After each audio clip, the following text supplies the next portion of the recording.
Hey guys, and welcome back to yet another episode.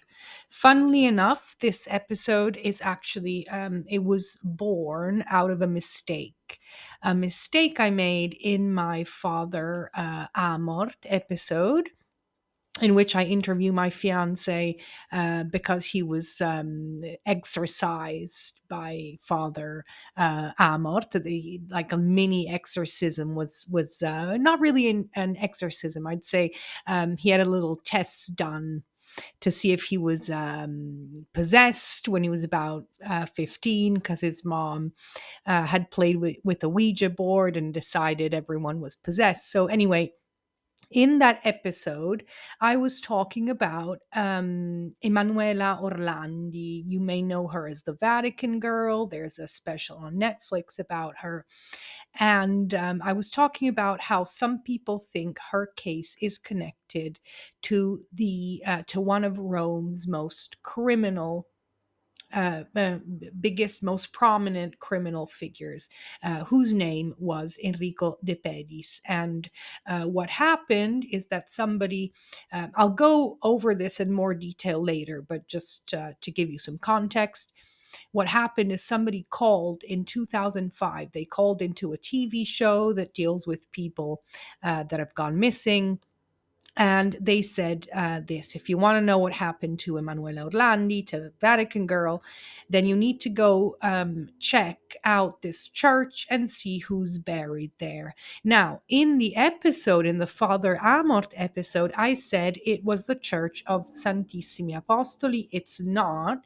I always get these two churches confused. But anyway, it's the Basilica. It's a basilica and it's called Santa Pollinare. So they kind of sound the same but not really. But I do sometimes make this kind of mistake, so I apologize for that. But anyway, the silver lining is that I thought, since I do need to make this correction, why not just make a whole episode about Enrico De Pedis, who he was, and how people think he might be connected to this kidnapping. We'll talk about everything in detail. Don't worry if you haven't heard of him or of Emanuela Orlandi.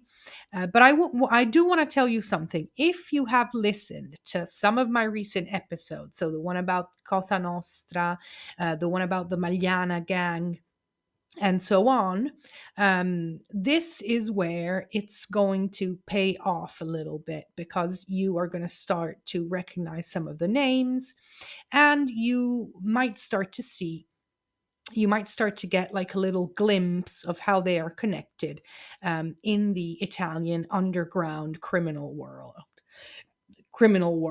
Don't worry if you haven't, there's time to do that later. But if you have, then you might sort of recognize, oh, I've heard that name before. Yeah, so just this happens a lot. People come up again and again in different scandals and in different mysteries. Anyway, let's get to this basilica. The name, as I said, is Santa Pollinare. It's basically it's a private chapel in a palace, so a really beautiful building. And it is technically on Italian territory. It's not technically Vatican, even though it has tax exemptions and stuff. But it's not geographically Vatican.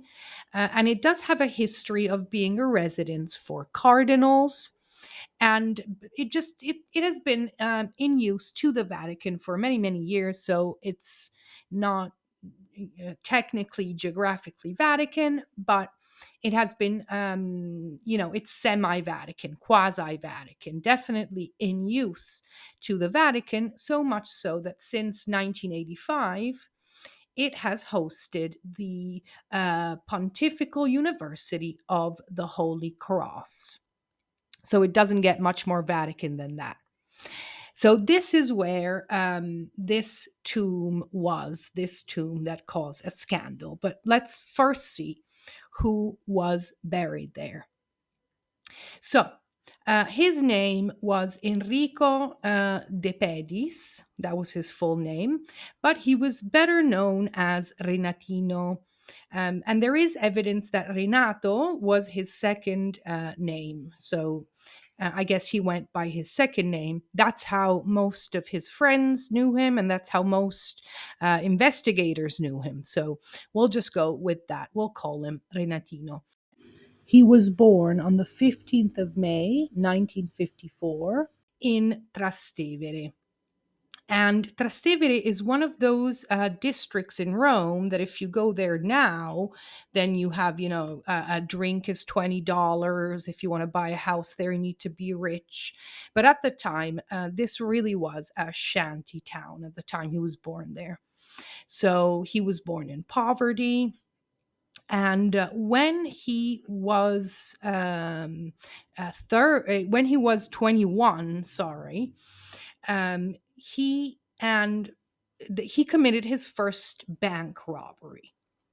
So basically, he had gone from being a street mugger until he was 21, and that's when he committed his first robbery. And several weapons were used in the robbery. There were four assailants. He was one. He was one of four. They ran off with the bounty. They drove off. They switched cars, but they couldn't shake the police. And what eventually happened is all four got out of the car. Two ran one way, two ran another way, and the police followed two of them. Couldn't follow all of them. And De Pedis was one of the two that was being followed. Renatino was one of the two that was being followed. And it really was a little bit of bad luck came his way because the other guy that was being followed, he snatched this toddler, this little girl, from her grandfather's arms, and put a gun to her head and tried to use her as a human shield. So of course the cops let Renatino go and tried to focus on this guy, who was eventually disarmed by a quick-thinking police officer. But in the meantime, Renatino was getting away. However, there was this one jeweler. I'm not sure I'm pronouncing this correctly. Anyway, somebody who owned a jewelry store who had been robbed several times, and they were kind of in the state of mind of, I'm sick of all these criminals. And he got on his bike and he actually followed Renatino through all these little alleyways until he caught him, and he actually held him down until the cops arrived. So until they managed to secure the guy who'd taken the toddler, or backup arrived or something. But anyway, until he got the cops to arrest him. So Renatino was arrested. And during his stint in prison, he became known as the president because he was elected president of his soccer club in jail. However, this nickname would later become symbolic of the power he would come to have. At this point in his life, he's just a mugger who graduated to robber and didn't do a good job of it either, because, immediately got caught and is in the slammer. However, this period in jail, and if you've listened to my episode about the Magliana gang, which we're going to talk about now, one of the things I said was that for these people, for people who have already decided they want to take on a criminal career, for people who already know that's their objective, prison is actually an opportunity. Especially in Italy, prisons aren't that dangerous. I mean, they can be dangerous, but it's not the sort of it's not the kind of prison where everyone's marching to the shower and you can't drop your soap and things like that. We don't have a lot of maximum security prison, so I'm sure it's a really horrific experience. But if you're willing to make something of it, you usually come out the other side with some advantages. In again, for someone who has decided this is what I want to do. I want to be a criminal. So what actually happened is that the Magliana gang, I'm not going to go into it now, but it was started when two criminals, two sort of mini bosses met because one had accidentally stolen um, weapons from the other. You can go listen to my episode about that if you want to know more. But for the moment, I'll just let you know that the that Renatino, he kind of became part of this newly formed group that would eventually become known as the Magliana Gang, and they would terrorize the city. He was in jail, but this gang had a very specific um, concept, principle, I should say, which is that any earnings of the individual members would be split equally among everyone else. So, this kid is 21, he's a robber, Renatino is sitting in jail, and all of a sudden he's getting his share of the robberies and the stuff that is starting to go on. This gang would gain control of the city, and this is very atypical for Roman criminality, as was the concept that individual earnings should be divided equally, even if someone didn't participate in the action because they were in jail or sick or even just doing something else. But remember this particularity because this would cause problems later, as is always the case with money. But for the moment, we are just going to, understand this, that while he was in jail, Renatino became involved, even though he was in jail and couldn't do anything, in this gang that would end up terrorizing the city. And one of his first payouts was $150,000. So that would be the equivalent today, adjusted for inflation, from the kidnapping of Duke Grazioli. And again, if you want to know what happened in that story, I do have an episode about that. So feel free to go check it out. Anyway, he was released in 1980. And what Renatino did is he kind of formed his own group. He came from this area of the city called Testaccio, and his group would become known as Testaccini. And what happened is that essentially Renatino was one of two bosses. The other man was called Danilo Bruciati. His nickname was the Chameleon, and we'll talk about him later. But this group was connected to the Magliana gang. They were very close, but it had different dynamics. In this case, Renatino and Danilo would decide things together, and they were sort of 50-50 bosses of this group. Anyway, we'll talk about that in due time. Okay, so one of the things that immediately distinguished Renatino was the fact that he didn't drink, he didn't smoke, and he didn't do drugs. He didn't enjoy orgies, which were apparently a very popular activity at the time, and he only cared for wealth and power. So while his other cronies, especially the Magliana people, were wasting all of their money on drugs and debauchery and stuff like that, he did something completely different. He invested in real estate and he began to purchase small businesses. He quickly learned that he loved luxury, he liked fancy cars, and he took great care of himself and his appearance. And he eventually became known as Dandy. People called him dandy, and he really was known to always be well dressed and always be dressed in expensive clothes as well, not just look nice. But he was also a ruthless moneymaker.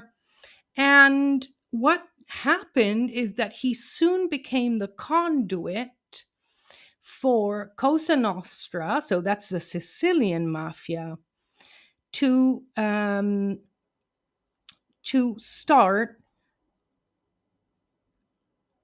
moving narcotics on Rome. So basically, he interconnected with a man that, if you listen to my Cosa Nostra episode, you might remember this name, Pippo Calò. He was known as the cashier of the mafia. And at this point in time, Pippo Calò was connected to a Sicilian boss called Stefano Bontate. Again, if you want to know about him and what happened to him, you can go listen to my Cosa Nostra episode. But for the moment, basically what happened is that copious amounts of heroin started flooding the streets of Rome because Renatino had connected through Pippo Calò with somebody who could get him enormous amounts of narcotics for a good price. And basically, he became a bridge. All of a sudden, Cosa Nostra had a man on Rome, and with their help, he dominated the Roman market. And of course, they knew that when they would need help, they could have someone do their work for them. And this will become important later. Anyway, in time, he learned to launder money through institutes. He even allegedly used the Vatican Bank, the IOR. So, this is the Institute for Religious Works. And it has even been said that he would haul Louis Vuitton duffel bags that were full of cash into the Vatican wall. So somebody would just walk in with Louis Vuitton, like, suitcases, I guess, full of cash that he would leave there. Okay, so again, there's an idea of contrast here that we need to keep in mind. Okay, so this guy is going to the Vatican. He's got connections with Cosa Nostra. He doesn't drink. He doesn't smoke. He doesn't do drugs. But he's surrounded by people who spend all of their money on drugs, all of their money on sex stuff, orgies, partying, and have no real connection, or, well, I should say, no real plan for the future. And in fact, while he was learning to launder money and stuff like that, he was surrounded by these hotheads that kind of, their money never really seemed to produce anything. It was just, let's buy fancy cars, drive around the neighborhood, go to expensive restaurants. But for them, it was more about the immediate gratification. Anyway, at this point in time, Renatino and the others would meet in bars. So I guess they're in. I guess there were both cafes and bars. They're sort of all day cafes, and they would select these bars from which they would then conduct all of their activities. But there was one really important trait. It had to have a back exit. Every place that they would decide to regularly meet at, and this is where they would decide, who they were going to shoot, what they were going to do, what they were going to move, what area they were going to sell in, or whatever.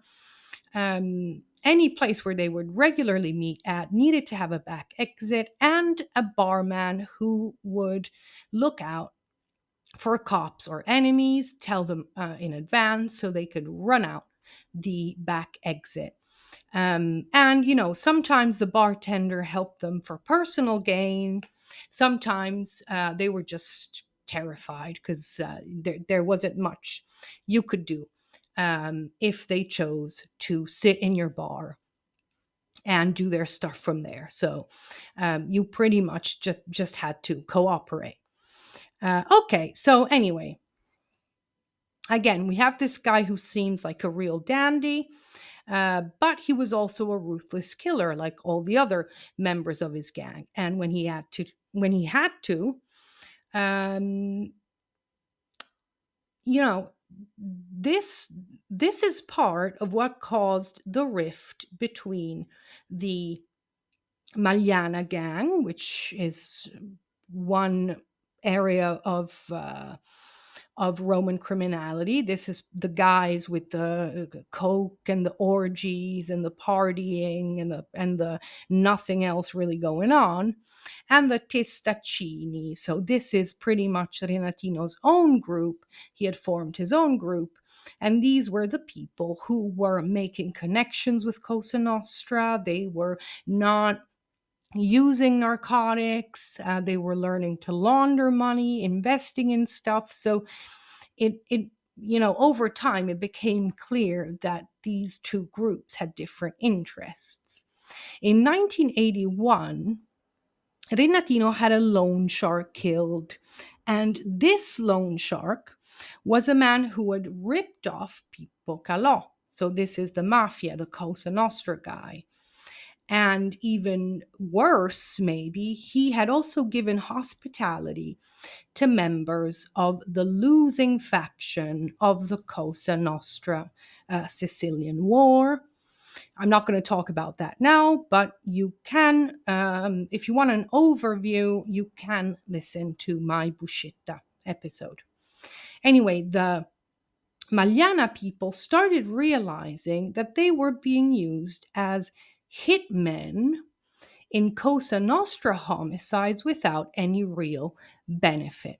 So basically, what would happen is that Renatino would tell them, hey, we need to get rid of this guy, and not really say anything about why, or maybe just lie. And later they would find out that this was actually a huge, big thing that was going on that they knew nothing about. But the Magliana people, the coke, the orgy, the nothing going on people, had been used as the hitmen. And not only did they participate in something that they really did not want to do, because the Magliana people were notoriously mercenaries. So they didn't want to take sides in any big conflicts. They were like, just tell me the place and the guy and I'll shoot him. So they didn't really want to be involved in sort of Cosa Nostra war. This was beyond what they wanted to do. But also they were not getting any real benefit. And a banker was killed in a similar incident. And again, the Magliana had no idea that the Testaccini were involved in this incident until they heard it on the news. And this was another big scandal. And what happened is that it became clear that they were being used as common criminals for exchanges of favors. And this was in a specific project that they weren't privy to. So it was clear that Renatino was making these connections. He was meeting Cosa Nostra people. As time went on, he started making more and more connections, entrepreneurs, celebrities, priests, bishops, politicians. And it was clear that he was promising these people favors, and then he was having the Magliana people do it and not tell them why, and not give them even any of the benefits.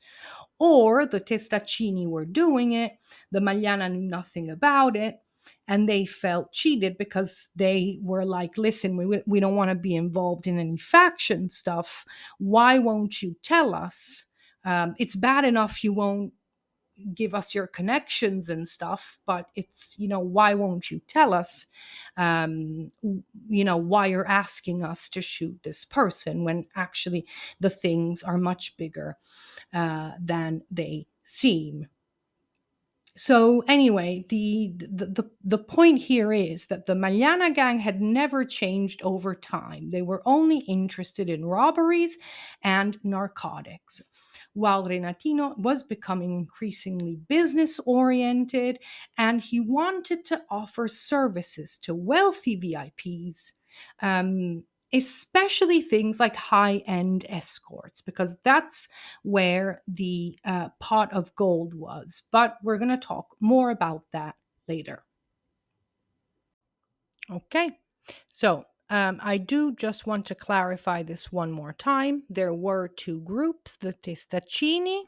Renatino was the head of this group, and the original Magliana gang, which were another group, and they were the group that was centered on narcotics and robberies and weren't too interested in anything else. And if you listen to my episode about the Magliana gang, if you want to, but what you'll see is that essentially these gangs both became important and were eventually able to take hold of the city because one man who was known as the Baker had brought them together. Over an incident that happened, he brought these two groups together, and he was the glue that held these two groups together. And when he died, the rift, the differences between these two groups just became worse. But let's continue our story. So, 1984, after a successful wiretapping operation, the cops track Renatino down at the home of a hooker. Now, I want to clarify that he was absolutely crazy about this woman. She was essentially his lover for 10 years. He did a bunch of stuff with and for her. But for the moment, we'll just say that this is where he was arrested, at her home. Actually, they were both arrested. And he had been in hiding. He had gone into hiding at this point. And even though he was in hiding, he had managed to meet with mob bosses, international drug traffickers, and such. But this is just to give you an idea. He was never at his home. He couldn't go to his home because he knew the cops were looking for him. But for years, he was still able to carry on his business. So he had people flown in from Peru. He met people in luxury hotel rooms. He kept it all going. Okay, now here we get to 1988. And one particular judge named Judge Carnovale. All right, so very quick. If you want to know more about this, you can listen to my Konya episode. But super quick piece of information. In Italy, if you get tried, you get tried 3 times. That's how it works. The first 2 trials are they discuss the merit of the case. The third trial just makes sure that everything was legally correct and everything was technically correct and did everybody do their job and stuff like that. So this judge worked on the last tier of justice, this one that checks if everything is correct.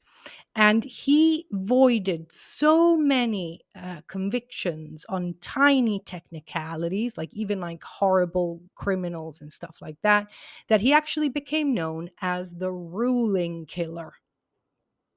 And he reversed a lot of Magliana convictions as well. And Renatino was also freed thanks to him. Now, this judge killed so many convictions that he was actually accused and tried of favoring the mafia in the 80s, but he was eventually cleared at the age of 90 in 2021. So, very speedy justice process. Anyway, as Renatino's empire grew, his group, the Testaccini, were becoming more and more successful in criminal activities, but also in legit activities. So he had started buying restaurants, he had started buying boutiques, he used laundered money to buy these activities. But the state couldn't touch these assets because the money had been laundered, and therefore it had been legally purchased with clean money, as far as the state knew. And he had even bought Rome's historical lounge bar, the Jackie O, and he also owned most of the slot machines in the city. So money was really pouring in, truckloads of money. And the Magliana part of the gang, they had more of a stranglehold on the city. So they were the ones that could scare, that could intimidate, the ones that nobody would say anything to. If you wanted a piece of property or something, you would just send them and the person would just hand over the keys. These people could get things done by brute force, while Renatino was migrating to higher crime with his group. So the mafia guaranteed lots of narcotics to move, and that was making a lot of money, but a lot of his earnings were coming from unrelated activities or even legitimate activities. For example, he had started investment in art. Now, earlier, I mentioned how the Magliana gang had this concept of the even share, the sticca para. So, whatever you make, regardless of who took part in that action or who contributed or whatever, you need to divide it equally. And this became a problem because remember, a lot of these people, the Magliana people, were using their money on coke and the drugs and the cars and the sex and all of the partying, while Renatino had the best lawyers all the time. He could pay the best lawyers. And people started telling him, hey, you're not splitting your money equally. We're all supposed to do that. But Renatino said, listen, I'm only bound, I'm only obligated to split common earnings. What you are after are my own personal earnings, which have nothing to do with what we do together, and they have nothing to do when. With it's not even from criminal activities. It's kind of like my salary. This is my legit money. You can't ask me to split that. Now, the two groups, the Magliana and the Testaccini, they had really started to come apart when the baker had died. The baker is the one who brought them together, and tensions were just growing more and more. The Magliana boys were just sitting there in their affliction and their addiction. They'd run out of money, they were running out of contacts, while Renatino was essentially a conduit between criminals and the well-to-do. So he had lawyer friends, judge friends, he knew politicians. If things went wrong, he could get help. And at one point, the tensions were so bad. Now, this is an incident that happened in that happened before his release in 1988, right when the ruling killer judge let him out. Right before this trial, where the judge said, "You can all go, you're all free," they weren't sure what was going to happen, or at least most people weren't sure what was going to happen. But they knew that if they were convicted, they were looking at lengthy sentences. So at one point, so there was this one guy. He was definitely a Maliana sort of dude, and his name was, I'm going to call him Edward. Let's just say his name was Edward. And he was one of the people who lamented that Renatino wasn't sharing. "You're not sharing the money." He was really vocal about this. So what happened is that right before this trial, Renatino went up to this one guy, Edward, who had been breaking his balls, right? He'd been screaming at him and telling him, "You're a cheap ass piece of shit. You're not paying us. You have so much money." So this is what happens. Renatino goes up to this guy, to Edward, and says, "Hey, listen, because of all my super higher up friends, I had this plan to escape. Somebody's going to come and pick me up and take me out of the courtroom. And it's a plan that I had made because I wasn't sure I was gonna get acquitted. But now I'm sure I will, because I spoke to someone who told me, that's for sure. So why don't you go in my place?" Okay, so here's the issue. Everybody, including Edward, the tensions were so bad that they were like, "Listen, the only way that he's offering you this is a trap. Don't go." And Edward didn't go. He sent another guy instead. And the other guy, he went. I guess maybe he had nothing to lose, but he did escape. So the people who Renatino had talked about did show up, and they helped him to blend into the crowd as the crowd was leaving the courtroom. So, I'm not sure what happened there, but Edward was so convinced that it was a trap to kill him that he sent somebody else in his place and actually had to finish his sentence in jail. He was eventually released, and this is when he swore vengeance against Renatino. He's just like, "I've had enough," but Renatino beats him to it, and he was shot. And some say this death is what sparked the events that would take place on February 2nd, 1990.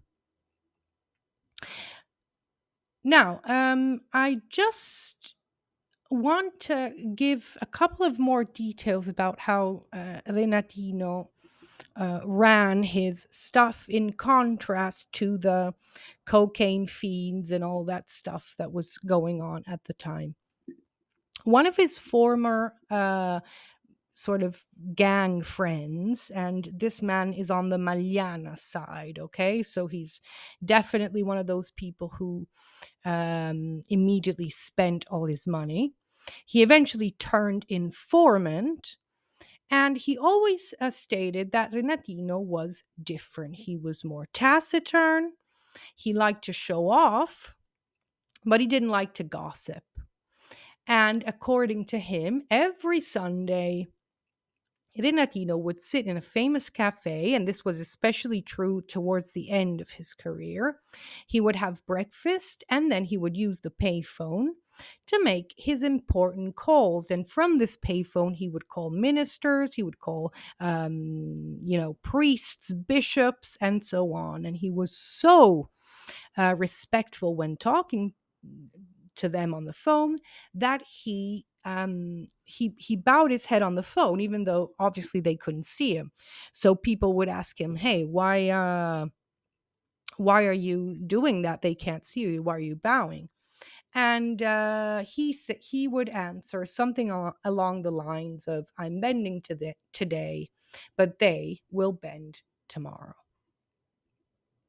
Okay, so anyway, let's get to the core protagonists of what happened in February of 1990.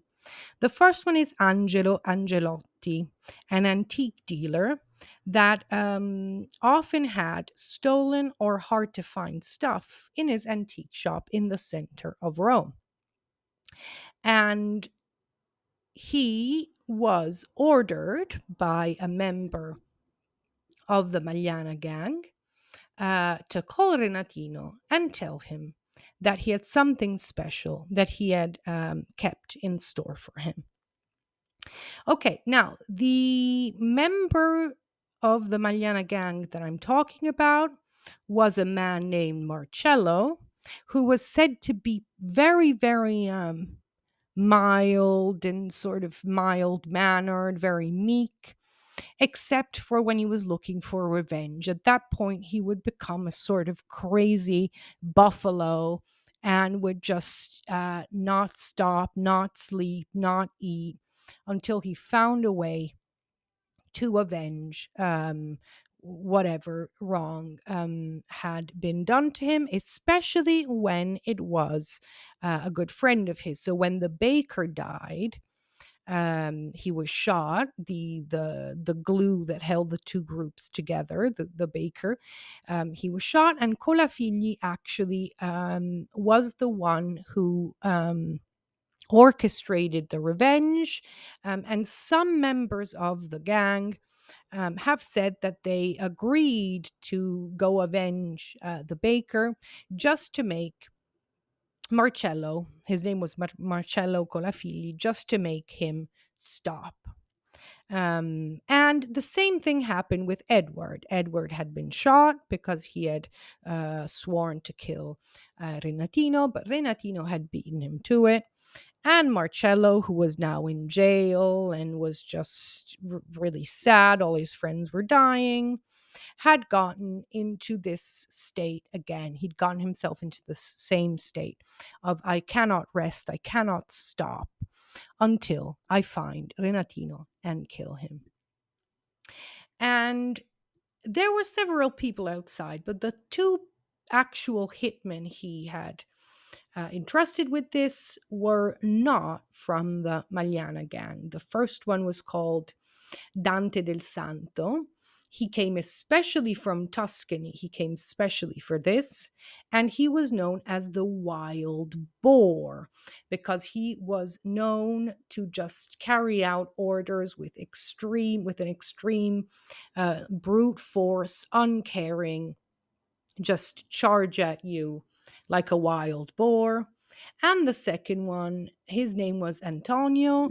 He was a far right extremist and he had met Marcello in jail. Okay, so this is just to give you an idea of who was there that day.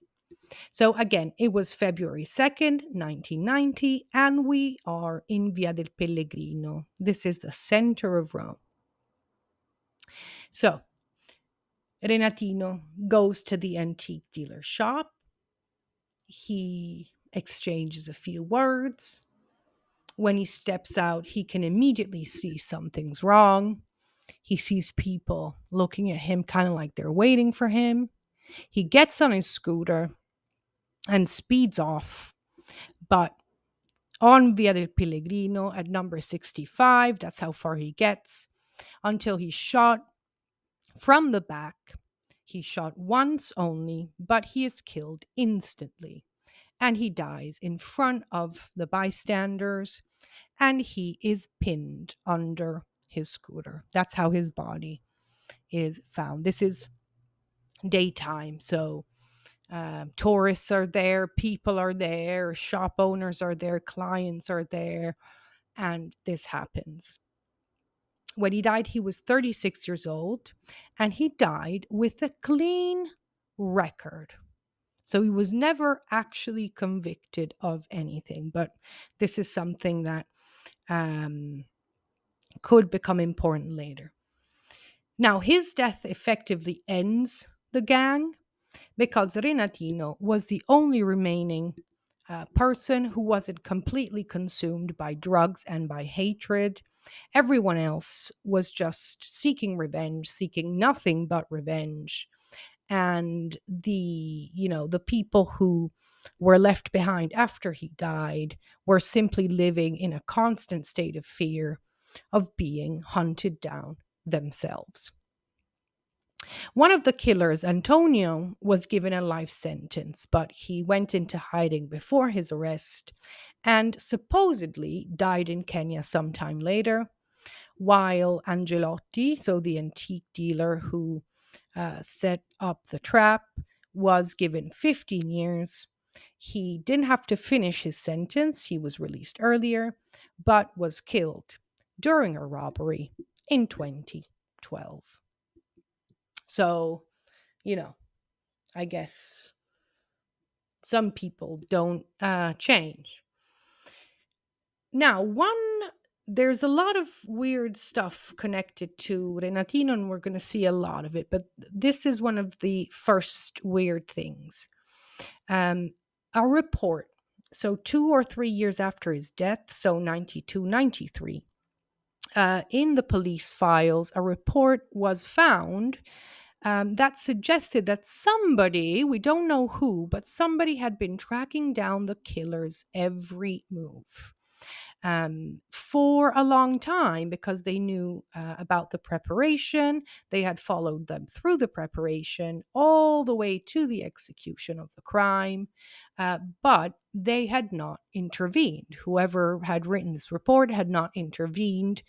They had just written it and sent it to the police. It was so detailed, not just on the preparation, but on the execution, that the trial was actually based on this report. The DA pretty much based the DA's office prosecuted on the basis of this report because it was so detailed.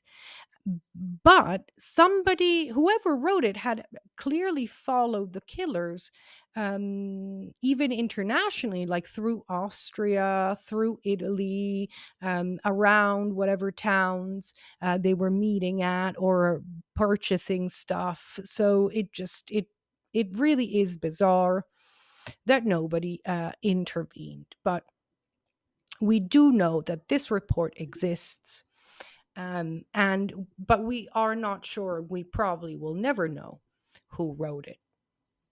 Okay, so let's move on to Vatican Girl, Emanuela Orlandi. Who is she, and why is she so important to this story?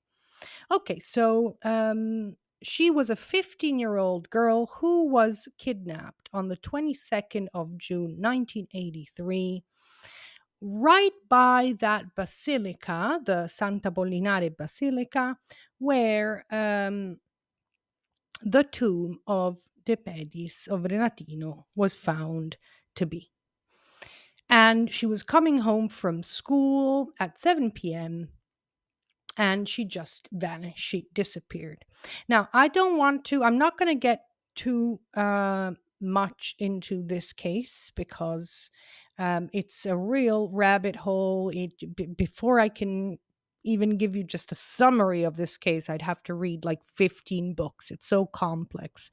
But essentially, there are different reasons why people think this happened, and some of them involve nefarious stuff at the Vatican. So maybe somebody wanted, well, we'll talk about different theories later, but just this is pretty much all we know. She was kidnapped in June 1983. She was coming home from music school, which is where that basilica is. It was around 7 p.m. She was never found again. No one ever discovered what happened to her. Now, I think when I was about 10, I think maybe it was a 10-year anniversary. So it must have been maybe like 1993. I started seeing posters around the city, and I didn't really know who it was, but I clearly remember this picture. If you've seen Vatican Girl, or if you just look up the name Emanuela Orlandi, you'll get this picture of her smiling with like a sports headband, like looks kind of like a tennis headband. And that's the most famous picture of her. And I remember these posters around the city. And I could sort of pick up that people didn't really know about much about this person. I was like, who is this person? Why is she everywhere? And nobody could really give me an answer. But all I can really say is that the Vatican very, very recently opened its first investigation ever into the case, which is a little weird if you think that she was a Vatican citizen. So it's interesting that the Vatican waited 40 years to open an investigation into the disappearance of her own citizen, especially, a 15-year-old girl who was never seen again. But who knows? Okay, so how do we think, or how do people think that Renatino De Pedis, the dandy, rich, business savvy boss, is connected to the the disappearance of Emanuela Orlandi? Well, there are two main theories. The first one is that he agreed to take part in some sort of financial blackmail. And there are two possibilities, two specific possibilities, but for the moment, we'll just give sort of a very, very, very general definition of that. So essentially, Renatino took the girl on somebody's orders because somebody either wanted to get some money back or wanted to make somebody who probably knew the girl do something that they wanted. So, this is the first theory. The second theory involves Pope John Paul II, who is now a saint. But this theory is pretty raunchy, and we will get into that very, very soon. But before we do any of that, we need to go back to that information I opened the episode with, that phone call to the program that deals with missing people. And again, this was 2005, okay? And the phone call said this: to solve the case of Emanuela Orlandi, go see who's buried in the crypt of Santa Apollinare Basilica and the favor Renatino did for Cardinal Politti at the time. This is what the caller said, okay? And the phone call was actually recorded. So when the TV show aired it kind of made it look like somebody had just called right then, but it was actually recorded in July 2005 because somebody did call the studio, but the program was not on air because it was off for the summer. So the called in July, but it was aired in September, but it was actually a recorded phone call. Now, some people say it was edited and that apparently the last part was never aired because the caller talks about a second Emanuela, an Emanuela that doesn't exist, a second Emanuela we know nothing about. And he also says that the Orlandi family knows, but they won't say shit. This is what he said. So some people say that the phone call was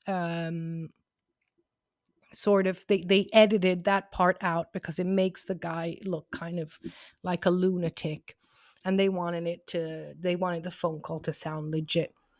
But now I haven't found any proof of this editing thing, but I do know that magistrates, when they investigated this, they determined, and listen very carefully to what I'm saying to you now. The phone call did not come from outside the TV studios. Okay, so this is all So nobody said it came from inside the TV studios, but they did say that it did not come from outside the TV studio. So I mean, if this means that someone called from inside the studios, what was the point of that?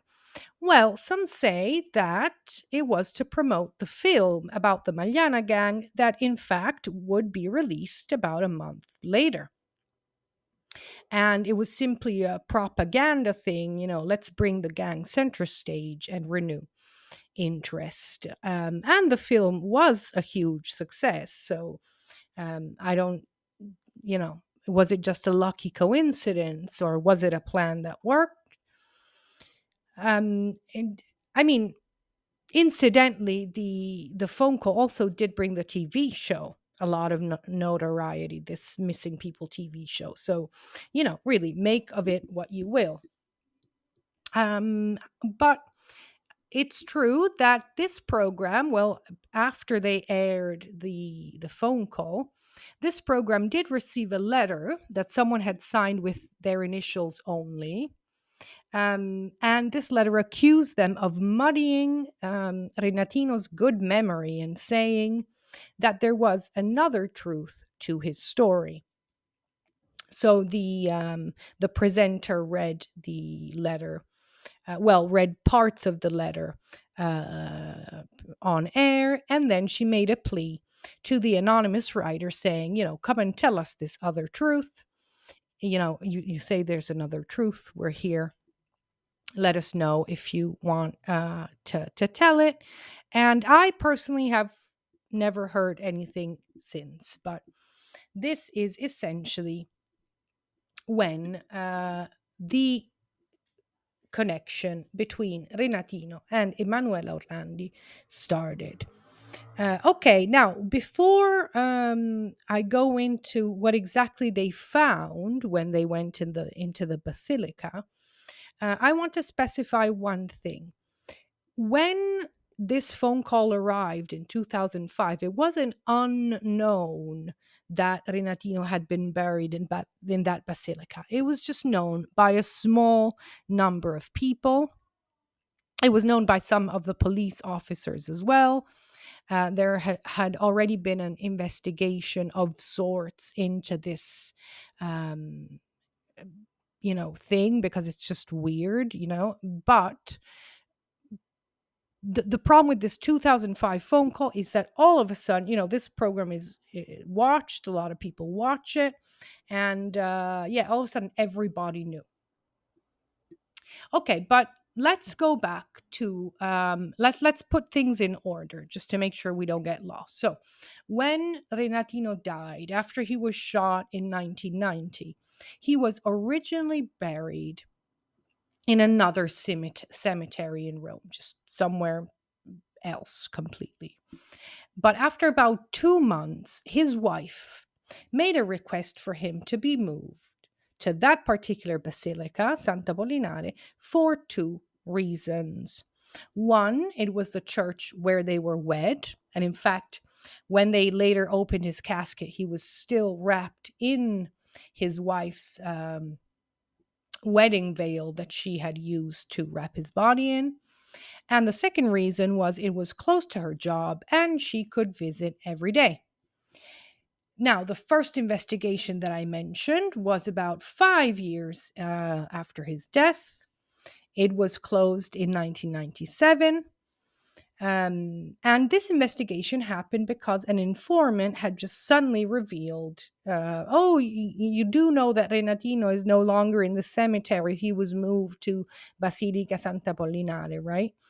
And what happened is that rumors started circulating that somebody had put the body of Emanuela Orlandi, so the kidnapped girl, in the casket with Renatino. So what happened is that the tomb itself was already old news to the police, the people who had received this information. The public didn't know. But then everybody found out, and the the casket was actually eventually opened to check that the body of Emanuela was not in there with him, which it wasn't. Okay, so one thing that is not a good sign, or not super good sign, is it's becoming more difficult to find this phone call. So the phone call that was made into the TV studio on YouTube. So a couple of years ago, you could just type in, a couple of keywords and it would come up. But with all the attention that this Emanuela Orlandi case is getting, I don't know, for some reason, it's becoming harder and harder to find it. So I don't mean anything by it. It's just, in my experience, it's never a super good sign. So anyway, so July 2005, people are pretty pissed. What's going on? Why is this guy getting special treatment from the Vatican? The place where he was buried was not normally was not normally given away for burials, and we'll see. We'll see some details that make this even a little bit worse. But essentially, what they found out was that Renatino's wife had petitioned the head of that particular basilica. And that guy, his name was Vergari, Monsignor Vergari, petitioned a cardinal, Cardinal Poletti, which is the same cardinal that the caller mentions in the TV call, right? The favor that Renatino did for Poletti. And here's the thing. In 1990, even the day that he died, newscasts reported that Renatino, this guy has been killed. He's one of the biggest bosses. He had an empire. He had this activity, that activity. And the idea is that just a couple of months, because it was in March 1990, I guess just 1 month after his death, a Monsignor is already petitioning a cardinal, asking for this person to be buried in a place that nobody really gets buried in, so to get special treatment. So the Monsignor, right? Let's leave the cardinal alone for a second. Let's stick to the Monsignor, right? So he was Vergari, Monsignor Vergari, and in his letter he writes that Renatino was a great benefactor to the poor. He helped the faithful of the basilica, and he helped the young. He took particular interest in their Christian and human disciplines. And he also helped with religious as well as social initiatives. So these were essentially the reasons why Monsignor Vergari was saying to the cardinal, hey, how about we allow this guy to be buried here? Again, remember, this is a month after he was shot dead. So, I mean, okay, accidents happen, but shot dead. Newscasts report that you have empires, you have a criminal empire and stuff like that, but a Monsignor is taking it upon himself to write to a cardinal, and honestly, I imagine there was a good chance that, he, he thought he might hear the cardinal and say, hey, are you insane? We're not burying this guy here. Do you know who he is? So I don't, a lot of people are kind of weirded out by this. So to make it just that little more confusing, this same Monsignor was later actually investigated for kidnapping for the kidnapping of Emanuela Orlandi. So nothing definitive has come out of it yet, but he was actually at one point a suspect, a person of interest in this case. And it's pretty crazy. Okay, so again, this guy is saying he helped the faithful, he was so good to the poor, and he's writing to a cardinal, the cardinal who eventually gave her his permission, and the same cardinal who was mentioned by name by the TV caller who said, "Go see who's buried there." Okay, so this Cardinal Poletti, he received Monsignor Vergari's letter, but instead of saying, "Wow, this is unexpected," I'm pretty sure, uh, I'm pretty sure if we have to make an exception, it's not for this guy. Instead of doing that, he himself petitions. I don't remember what association, but he petitions them for permission. And he even says in his letter that he would have the work done by craftsmen who are experts that have worked for past popes. So, craftsmen who have made the tombs, the gravestones of past popes, are being called in for this guy. And Poletti reiterated in his letter that the deceased was generous to the poor and that in his memory, his family would continue to do works of good. Okay. Again, remember, this is a month after his uh, passing, when his name, when his face, when what happened to him is on every news outlet. Also, remember, this is the 90s. There's no sort of going to your room and watching YouTube. You watch what's on TV. So everybody pretty much watched the same things, especially on newsreels and newscasts. And essentially, it was impossible that these people didn't know exactly who they were petitioning for. Anyway, some people say that the mystery, quote unquote, is as simple as Poletti receiving 2 million US dollars or somewhere around that amount to grant this permission. Some people say that there is a more mysterious reason for that, maybe an even more nefarious reason. So let's see Poletti. Who is he? Right? Who is this cardinal? He's one of the most important cardinals in Rome. He took part in two conclaves.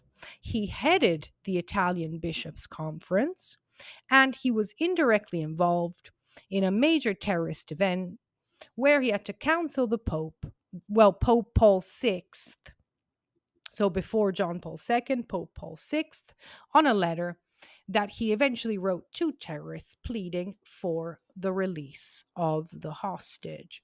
It was an important hostage. It was 1978. And spoiler, it did not end well. But anyway, this guy was pretty important, right up there. And also, he was the vicar of Rome, also, okay? He's the Cardinal Camerlengo. So essentially, he is the cardinal who is responsible for declaring the death of the Pope when it eventually happens. So this guy is really important, okay? Vicar of Rome, second to the Pope, had a lot of responsibilities, two conclaves, head of the Italian Bishops' Conference, and a lot of other things. I'm not going to list them all. Now, a lot of people describe him as cheerful, and they say his temperament was mild, but he was also stubborn and decisive. Okay, so this is pretty much what they say about him. Now, the issue is this, okay? There's definitely no escaping it's really just almost impossible. I would say impossible for these people not to have known who they were writing letters for, who they were petitioning for. So for me, it's not really something believable. But there must be a reason why, right? It could be something like $2 million. It could even be out of the goodness of their own hearts. There's a possibility for everything. It could also be something else. Now, one of the magistrates that was responsible for setting up essentially an entire judiciary machine, which eventually tried all the members of the Magliana gang in a sort of maxi trial. This particular judge, not as a judge, but as a commentator, offered a point of view that I've always found interesting. Having such a cumbersome, I guess, cadaver body in your church, right? So this guy, Enrico De Pedis, everyone knows his name. It's not a very common name. So it's not like saying John Smith. It could be any old John Smith. This is a very particular name. The gravestone was in marble. There was a picture of him. For a long time, people could actually not visit because it's sort of in a hidden part of the church. But I guess if you knew where to go, you could walk in. They had to gate it off eventually to stop people from asking to see it. But I mean, it just this magistrate was saying, there must be a reason why somebody would keep such a cumbersome, such an important, such a also such a problematic gravestone. And it could have, now this is, I'm just really reporting what he said, that either someone really did owe Renatino a favor, and when he died, it was so important for them to keep to keep this favor for some reason, that even a cardinal was involved to make this burial happen. And this would be the sort of the Latin pacta sunt servanda, so agreements must be kept. So either something like that is happening, or, and this is what the magistrate, I guess, this is what he really believes on some level, I guess on a human level, is that it was there to remind somebody of something. We don't know who, so we don't know if it was meant to remind someone inside the church, or if it was meant to remind someone who visited the church, or if it was meant to send a message to someone. Remember, he was buried in the same square. This church is in the same area where Emanuela Orlandi had been kidnapped. So was his name on that marble slab, that big grave, that big important burial site inside the basilica? Could it be a message to someone? Could it be there to remind someone of something? Kind of like a coded message that only certain people can understand? Well, we can only speculate at this point, and we'll probably never know for sure. You can actually Google De Pedis' tomb. It's usually shown without the railing. So before it was gated, it was eventually gated, so no one could approach. But before you make it one of your sort of stops, if you're planning to visit Rome, you should know that he was exhumed. He was taken out of there in 2012. And actually, it is said that because those areas are so moist, the body was very well preserved to the point that they were actually able to take fingerprints and confirm his identity. He was then cremated and his ashes were dispersed at sea. So he's no longer there, but you can Google it to get an idea more or less of where he was. And just know that at the time, and still now, I think it's not a place where you just go and get buried. You need to know people, you need to have connections, you need to at least know who to ask. Okay, so let's look more in depth at the theories involving Renatino taking Emanuela, kidnapping her himself. Okay, so earlier I mentioned the Vatican Bank, the Institute for Works of Religion, the IOR. So the first theory is that Renatino kidnapped Emanuela for financial blackmail. So something to do, probably with her father's job within the Vatican. Another theory says that the girl died while forced in an orgy inside the church, inside the basilica, the Santa Apollinare Basilica, where De Pedis was buried. And he was called in only to dispose of the body after it had already happened. So, this is another way people think he might be involved. And again, this would kind of if this were true, then his tomb in that basilica might be a message.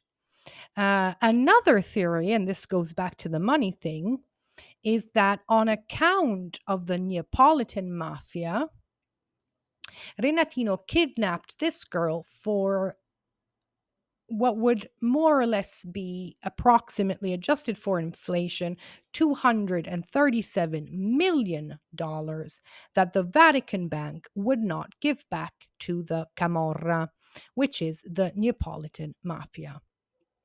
So again, he was trying to make connections and did a favor for the Neapolitan Bank by kidnapping the girl and saying, hey, I'm going to cause a scandal if you don't give me my money back pronto. And there is yet another theory which sees Emanuela dying very soon after she was taken of either an overdose or some sort of horrific assault. And Renatino then murdered her killers as they were getting rid of the body. And he actually kept her clothing or some other item of hers to blackmail the Vatican. So he kept it and later used it to blackmail the Vatican. So these are some of the theories, but the most controversial one by far is the one that involves Pope John Paul II, who again today is a saint. So it's pretty heavy to involve him in this, but this is one of the most repeated theories. So the theory says that he was attracted to minors and he would sometimes take not one but multiple unwilling girls back to his quarters. So towards the end of the 2000s, an ex-member of the Magliana gang, his name was Marcello Neroni. He was different Marcello from the revenge guy. This guy was another dude, and he made a series of statements accusing specifically Pope John Paul II of pedophilia. He said that basically, this is what he said, that instead of exposing him, when things got too raunchy, the Vatican decided to seek external help with the situation. So instead of saying, hey, I'm going to call all the papers and the TV stuff and let them all know, all the TV people, they decided to say, hey, let's call in somebody from outside who can fix this situation. Now, as many of you might know, the Vatican is a state. And it has the same ministers and stuff that a normal state has. I mean, they differ on some levels. They don't have some. They have some that we don't have, but they do have a secretary of state who is a cardinal. And at the time, his name was Cardinal Casaroli. This was the secretary of state. And he had been in his past, he had started as a prison chaplain. And what he did is he said, okay, so I'm going to contact my friends, my prison chaplain friends, and what they're going to do is they're going to call someone important, someone who has the resources, who has the connections, who has the know how to help. And guess who this was, according to the theory? Renatino, okay? Enrico De Pedis. So the idea is that by kidnapping a girl from the Vatican and hyping the case up, this would send a message to the Pope. So we're not doing it now, but we can expose you at any time. If you misbehave, we are going to bring attention to the case. We're not going to solve it, but this is going to serve to you as a warning that if we really want to, if you really step on our toes, if you really go too far, we might just tell all. Okay, so I mean, obviously there's no proof of this yet, except for the audio of the guy who accused John Paul II. But this is only one theory. There is another theory that involves the late Pope, and that is that this was done with the idea of having him withdraw support from his home country of Poland.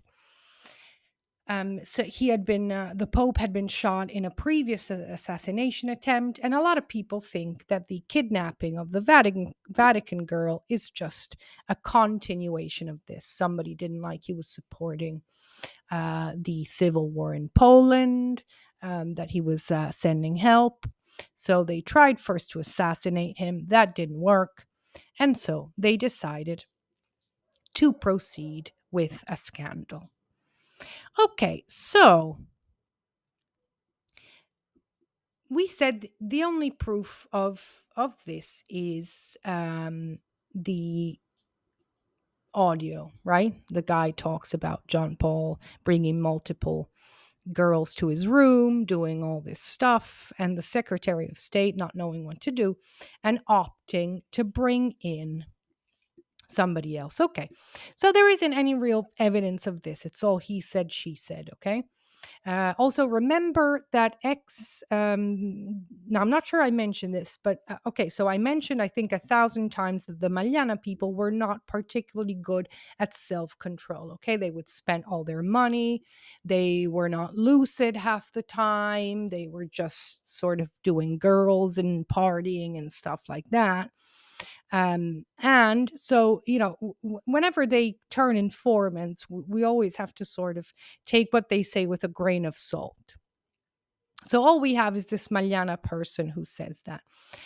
However, there absolutely is, and this has recently surfaced, there is evidence that the Vatican had communicated, actually had privileged communication with whoever kidnapped Emanuela Orlandi. Right. Okay. So let's put this in context. In July of 1983, so about a month after her kidnapping, the kidnappers actually obtained a private line to the Vatican to speak directly to the Secretary of State, Cardinal Casaroli. All they had to do, so this was the instruction, call the switchboard and say the number 158. Okay, now the caller was dubbed the American. He would eventually be dubbed the American because listening in on the recorded phone calls, there's a thick American accent when he speaks Italian. So he's known as the American. Okay, so here's the thing. If you kidnap someone, so let's say I kidnap an American, right? Or something like that.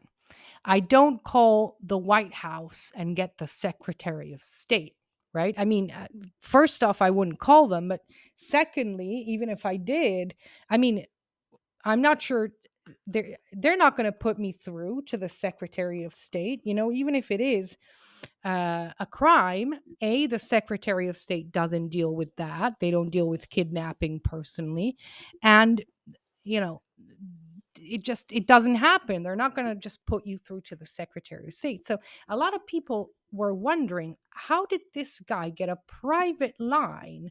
Essentially, all you have to do, call the switchboard, say 158, and someone is going to put your phone call through directly to the Secretary of State.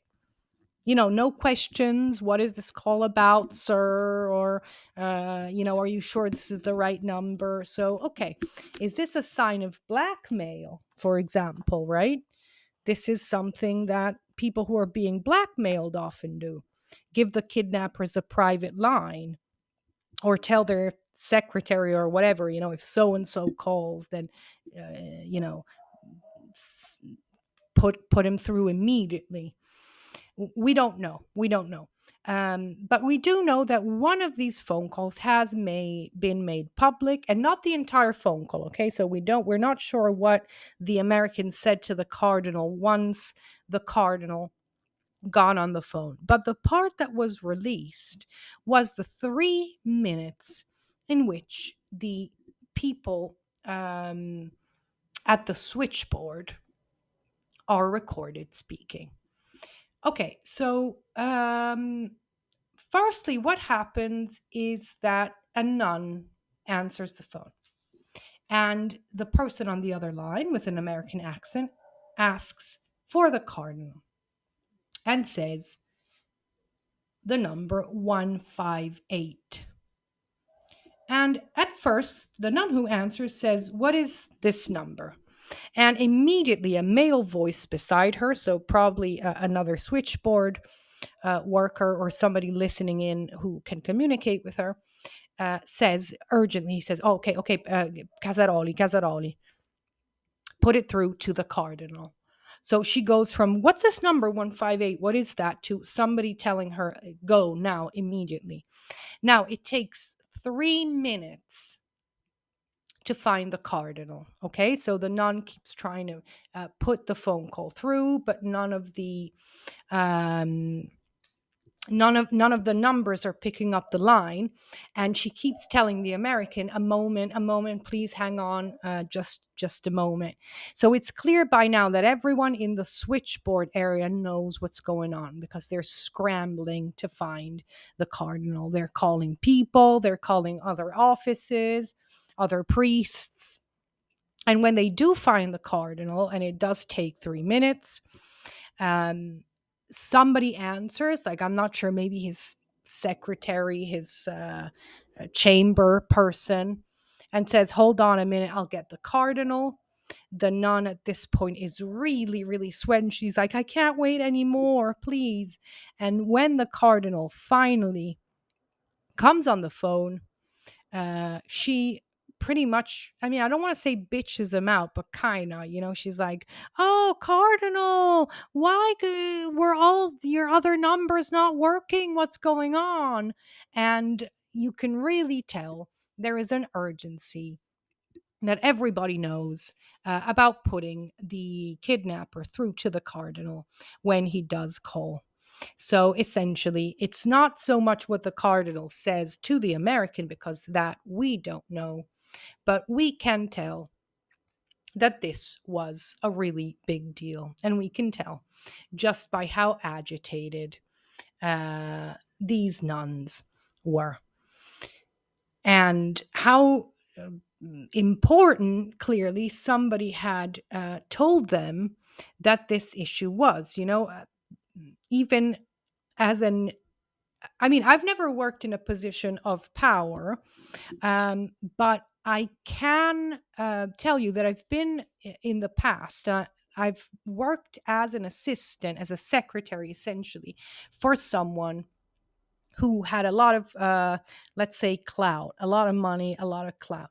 And they had this sort of, they were very high up and they acted like they were very high up, you know? So there was a certain number of things that was absolutely inconceivable for them.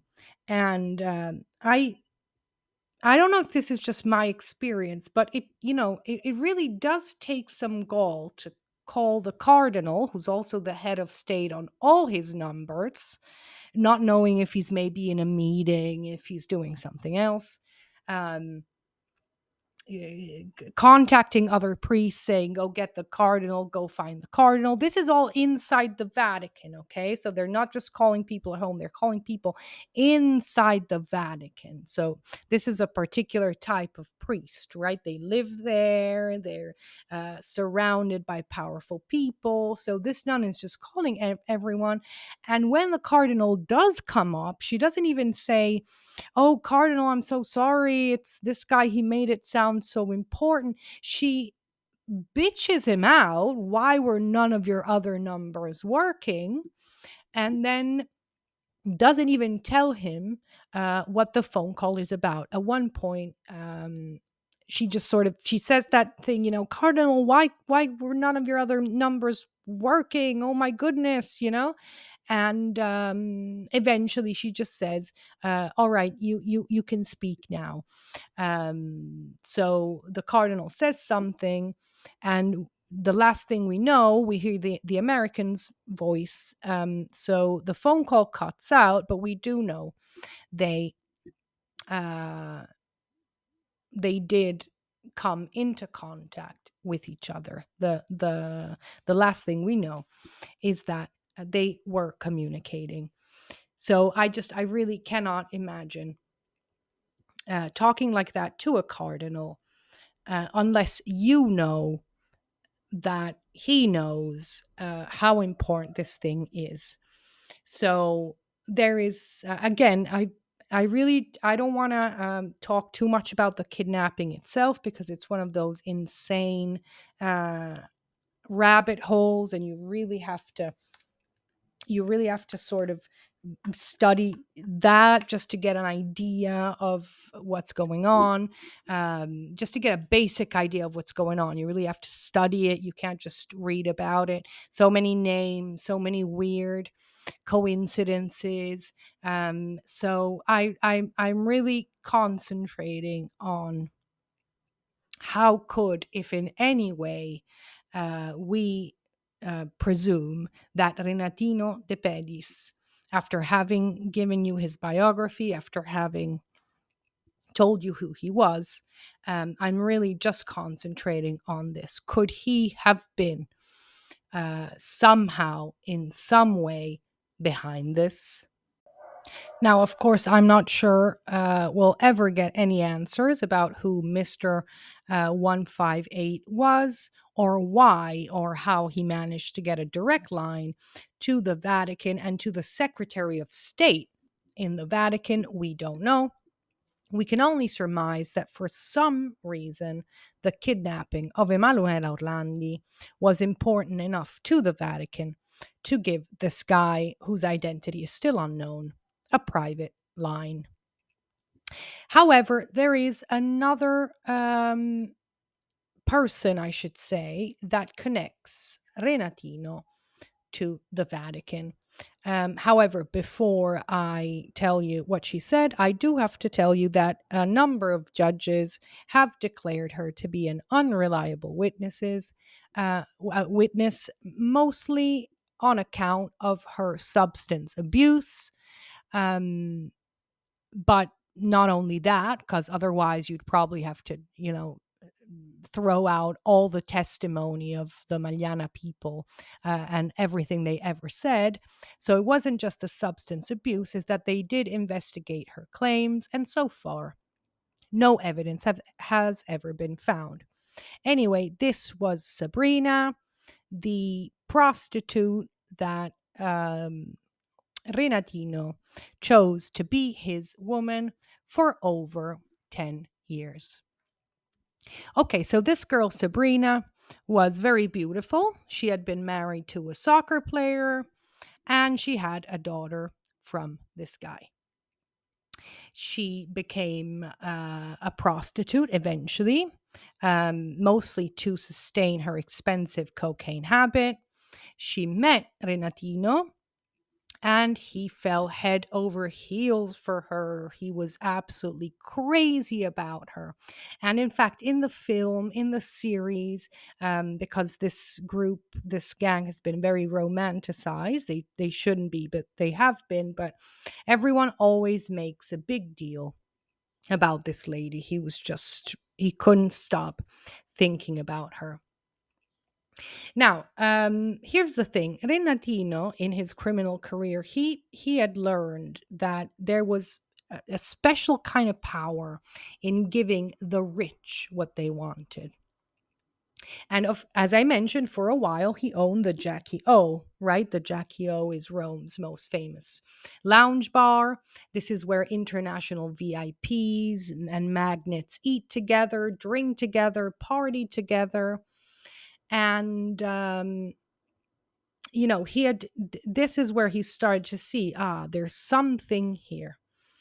And what he eventually did, right? Sabrina was just working out of her own apartment, being a prostitute on her own time.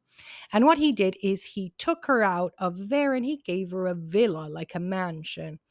And from that mansion, she started running this top dollar brothel in which Renatino would bring, so she would bring the pretty girls and he would bring his other connections. So essentially, what would happen is rich people would show up here and they would see beautiful girls that would do all kinds of things. There were all kinds of drugs and they were just at your fingertips. All you had to do was ask. And there was total privacy. So all of this, of course, was for a price, but this is how Renatino was managing to keep his connections. He could offer these people something they really wanted, and he could use this time to ask people for favors, to discuss the right things with the right people, and this is how he would keep important people close. Now, Sabrina describes herself as saying she was part little girl and part whore. And these are the attributes that she said were driving rich men crazy because her transgression would come out suddenly and it was mixed with this naivete, this like childlike innocence. So she said it drove men crazy. And she needed a lot of rich clients because she had this cocaine habit, as I mentioned. And she wasn't a prostitute in the way that you kind of picture it, sort of, this very routine, quote unquote, kind of thing. You go where nothing different ever happens. This girl, they would take her on holidays. She would go to restaurants. She was more of sort of an experience prostitute. And she actually mentioned she has said more than once that she didn't like sex. She just did it to sort of maintain her lifestyle. She said she doesn't actually know what an orgasm is. And about Renatino specifically, this is something that I found interesting. So they were together for 10 years, right? And she said that he would take so long to finish. Like once they started making love, it would take them so long to actually finish that sometimes to avoid the act altogether, she would sedate him so he would fall asleep, because she'd be like, oh, this is going to be hours, when she wanted to avoid it altogether. This is what she would do. So I don't know, take that as you will.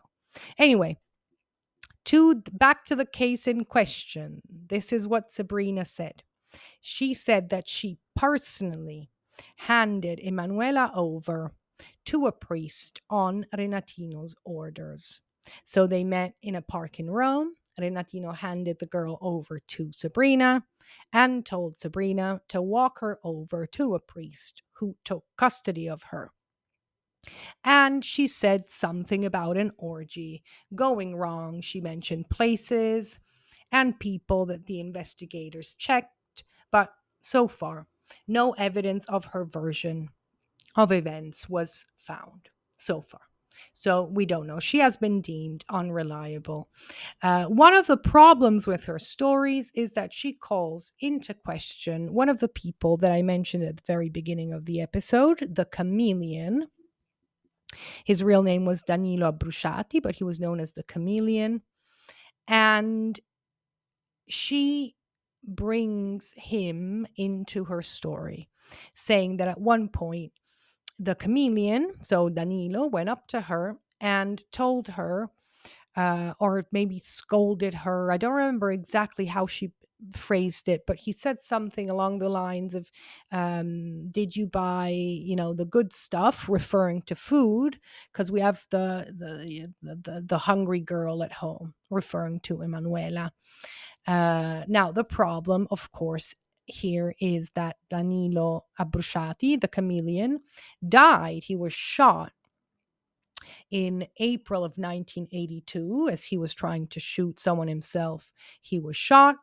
And April 1982 was over a year before Emanuela Orlandi was even kidnapped. So, unless he came back from the dead and made this comment about the food, we can be pretty sure that she either got the person wrong, but that's questionable because the chameleon, I'm not going to talk about it now, but he was an important dude and it's difficult to mix him up with someone else, but it could happen.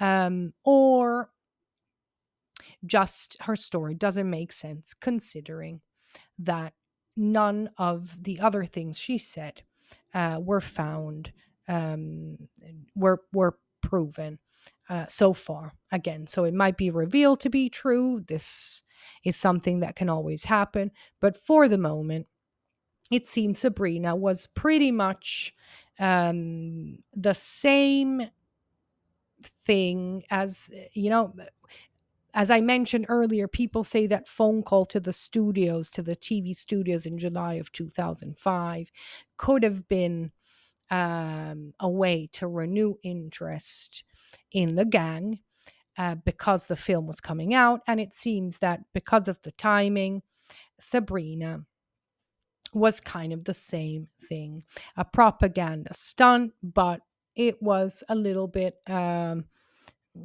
guess, a little bit more flimsy because as soon as the police looked into it, it fell apart immediately. At least the phone call didn't really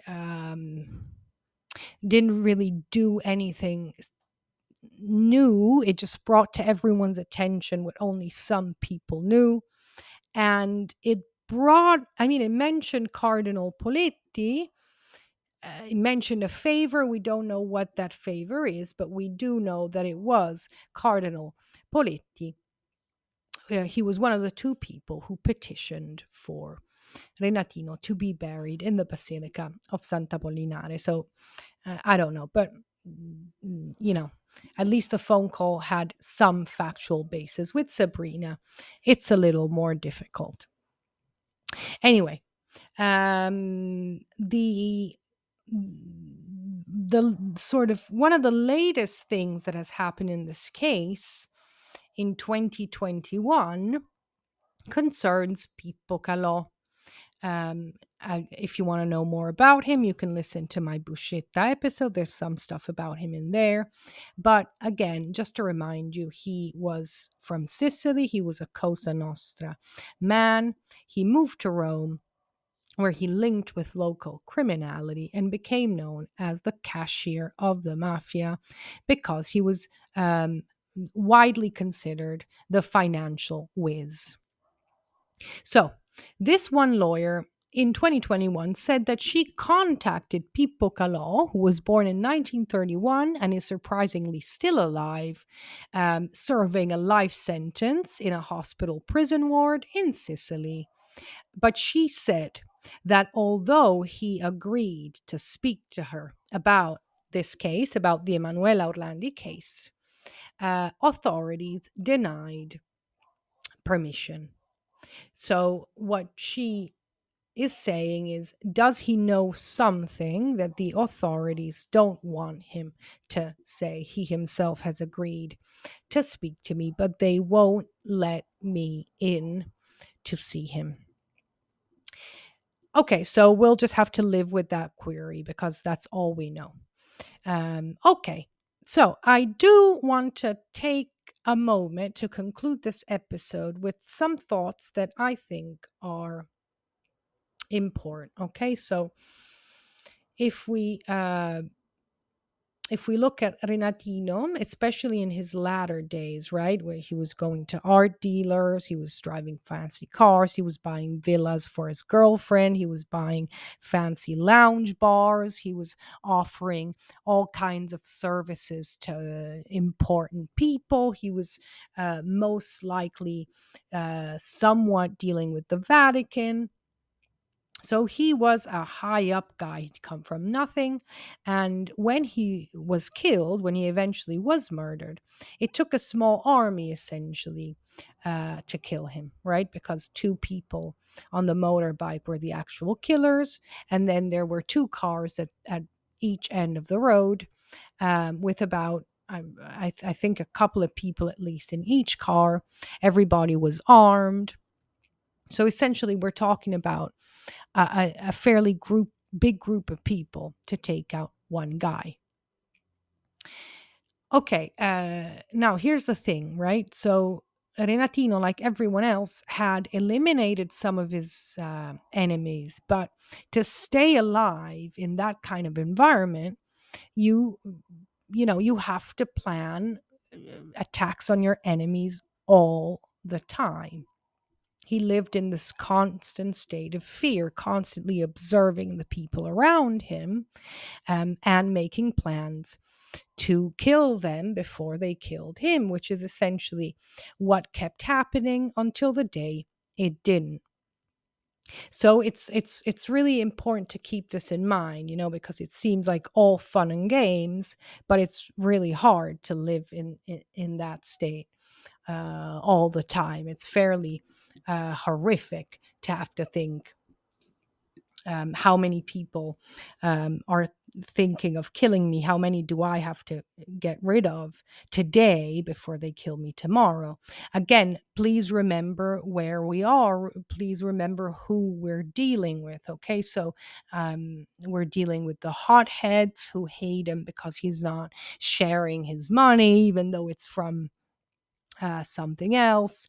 Hotheads consumed by revenge, consumed by the thought of what they once were when the baker was alive, consumed by the fact that they had essentially mm, turned on each other and nothing was left of their former greatness. And of course, they could still intimidate people, but that was pretty much all they could do. So they were just a shell of their former selves. So remember, not only are you dealing with people who hate you, you're also dealing with loose cannons. Because, if somebody spends, Renatino had stuff to do, things to check on, restaurants to buy, places to be. These people had this idea where you, especially, the Magliana people, you hurt my pride, you hurt my ego. I will spend days doing nothing but planning your revenge. And I won't rest, I won't sleep, I won't eat until it's done. So, one thing for me that I always try to remember, and I mean, I'm, of course, I'm not, I mean, I'm in Italy, I'm in my mid 30s. I really don't think I'm going to start a life of crime right now. But whenever I feel this sort of fascination growing, because I do have a fascination with these people, I think I'm attracted to what seems like charisma, what seems like, oh, look at this guy, came from nothing. But I really, really stop myself because um, there there is always a flip side to the coin. And let me just read you this one quote.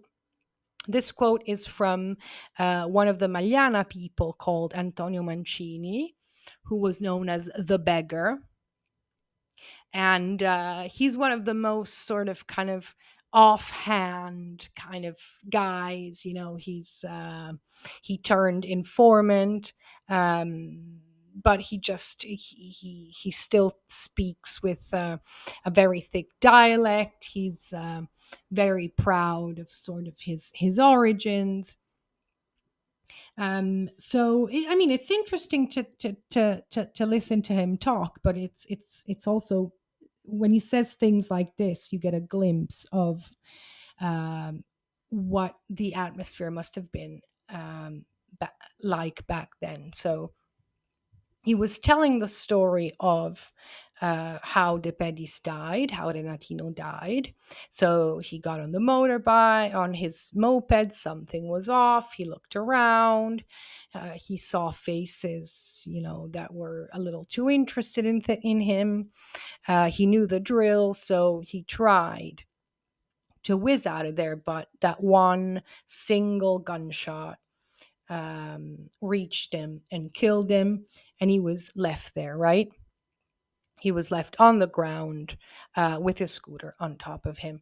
And this is what Antonio Mancini said. He said, so he stayed on the floor with his prelates, his billions, and his contacts. Okay, so everything ended right there and then. This guy was elusive. He had connections, he had money, the Vatican, this, that. He practically owned the city.